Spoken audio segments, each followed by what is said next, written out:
Bonjour tout le monde. Aujourd'hui, je voudrais vous faire partager cette expérience que j'ai vécue. Il y a quelques années, on m'a offert un petit bananier. C'était en août 2017. Je l'ai planté en bord de ruisseau et à l'abri du vent. Et le voici quelques années plus tard, 4 ans plus tard, 5 ans plus tard. Il a pris de l'ampleur. Alors, je voudrais simplement occulter les 2 premières années parce que ça n'a rien produit et passer directement à la 3e. Ce sont les bananes que j'ai récoltées qui ne sont pas encore, qui ne deviendront jamais mûres parce que tout simplement c'est pas la période de ramasser des bananes. Mais elles étaient bien en formation.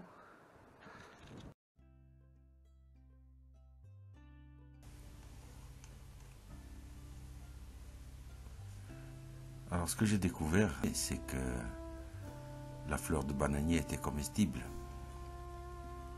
J'ai découvert grâce à une de mes amies qui m'en a informé.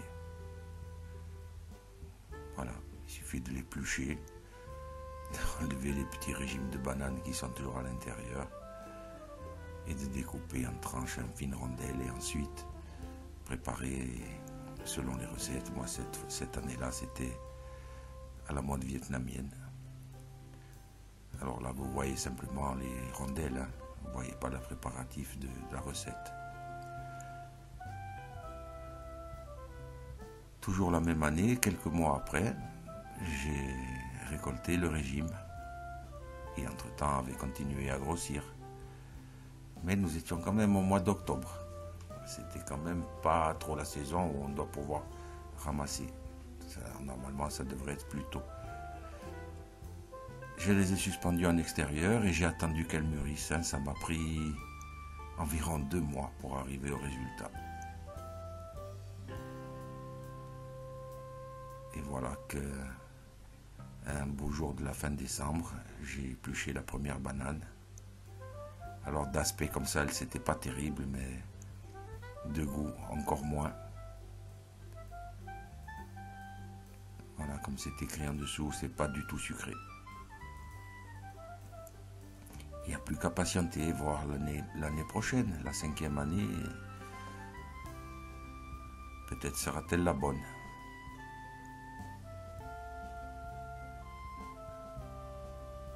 Alors c'est vrai que ça a été plus précoce au niveau de la création de la fleur et des fruits.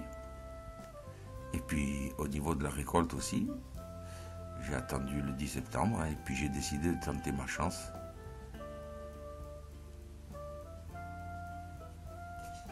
Voilà, là cette année j'ai changé la méthode de récolte. J'aurais pas dû faire comme ça ou j'aurais dû placer quelqu'un en dessous pour récupérer les bananes parce que en tombant comme ça directement par terre, elles peuvent s'abîmer. Ceci dit, elles n'étaient pas encore très mûres. Voilà. Alors la première impression, c'est que les bananes ne sont pas mûres et bien entendu, c'est plutôt cartonneux. Mais leur aspect est plus que satisfaisant. Pas de pourriture, pas de maladie sur cet échantillon. Et il faut savoir que je ne traite rien, je n'ai aucun produit de traitement. Voilà.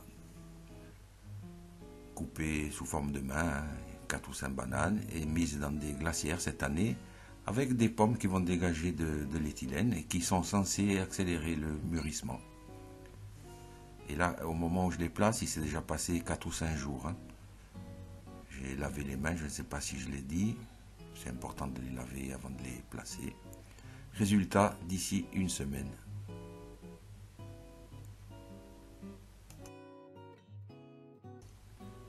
Nous voici 1 semaine plus tard, l'heure du verdict. Alors je vais ouvrir les glacières et vérifier. Alors ça a quand même changé de couleur, c'est flagrant. Et il y a même une banane qui a l'air bonne à consommer. Et puis, qu'à cela ne tienne, je vais la tester.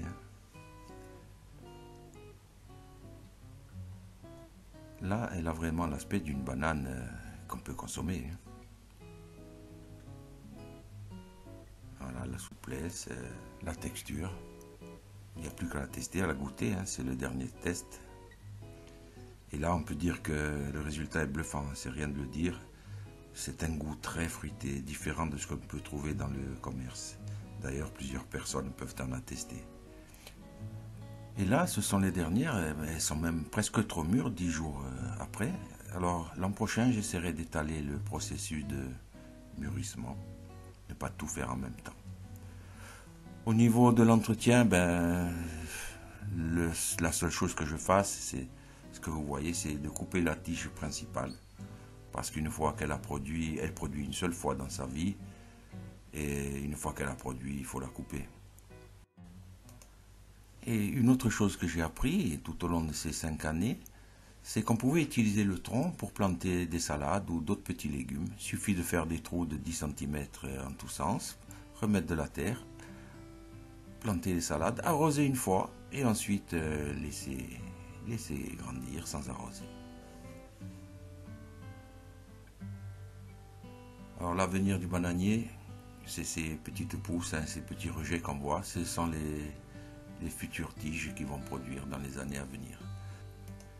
J'ai la chance d'avoir une terre très riche, donc je ne mets pas d'engrais. Je n'arrose pas non plus car j'ai planté à proximité d'un ruisseau.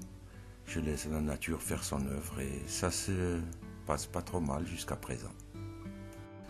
Quelques petites précisions pour terminer. Lorsqu'on m'a offert ce bananier, je n'y connaissais rien à la culture du bananier et je ne connais rien à la variété qu'on m'a offert et je ne la connais toujours pas. Si quelqu'un la connaît, merci de me le préciser en commentaire. Merci à tous d'avoir suivi cette vidéo.